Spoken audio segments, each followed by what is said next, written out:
G'day, watch this.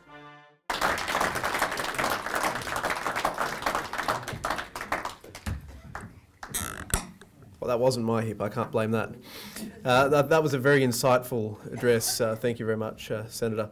I'll just, before we do open up to questions, because I know there'll be some people here today who are itching to ask a few questions, I'll pass over to Professor David Flint, who's the chairman of CANdo, to make a few remarks on CANdo's position on coal seam gas.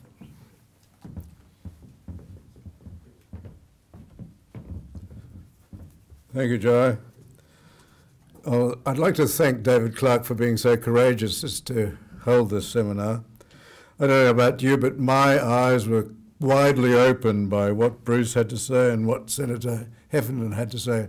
As Bill said, it's a pity the whole of Sydney isn't here, but Jai will take the video away, he'll chop it up into chewable chunks, and we'll tell Alan Jones about it and 2GB. It'll go onto YouTube and on our site. Hopefully it will become viral. And more Australians will know what's actually happening. They'll know what I learned this morning. I certainly didn't know what Bruce was telling us and certainly what Bill was telling us. It is really remarkable.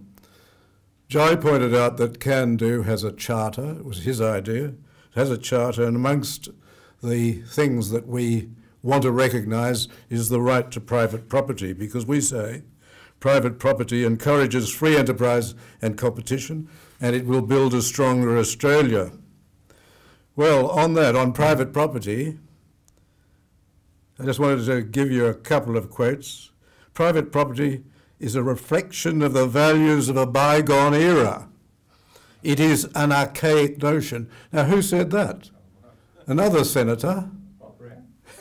Senator Lionel Murphy. He said it when he was Justice Lionel Murphy in the High Court. And it is a common view in my class, among academics. All this talk about human rights, there's never any mention about the right to private property. That's because my class thinks in terms of 19th century socialist thinkers. But there are others who are thinking about this question. There's Professor Neil Ferguson, who's been in Australia, who gave this year's Reith Lectures. He's probably the most eminent historian in the world. And there are two Americans, an MIT professor, Akemoglu, and James Robinson, both leading Americans who've produced a book which is making an important impact in the world, Why Nations Fail. And they've all come to the conclusion it's not culture that makes country successful. It's not race, it's not colour, it's not geography, it's not even natural wealth. It's having sound, inclusive institutions, democratic institutions, and in particular, the right to private property. And private property means that you can have expropriation, but if there is expropriation, there must be full compensation. And expropriation includes effective expropriation. And I regard, and I'm sure that CSG mining, putting CSG mining in or near farms is effectively expropriating the property of other farmers. We've recognised private property in this country from the time of the British settlement. The very first civil case in this country was brought by two convicts who did something they couldn't have done in the United Kingdom. They actually sued successfully for damages about their private property.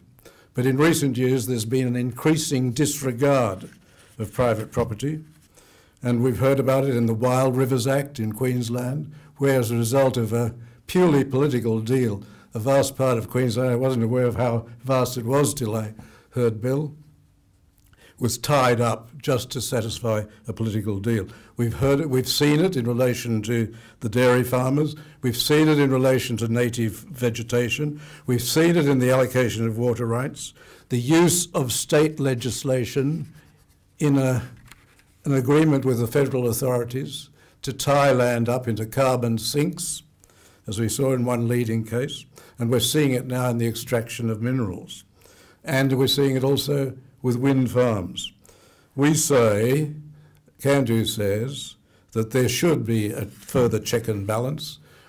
We're worried about the way in which representative democracy has declined, and we're very worried about the ways in which that could be handled. But in the meantime, obviously, prime agricultural land should be protected as it has been in the Margaret River. It's a very small part of the country.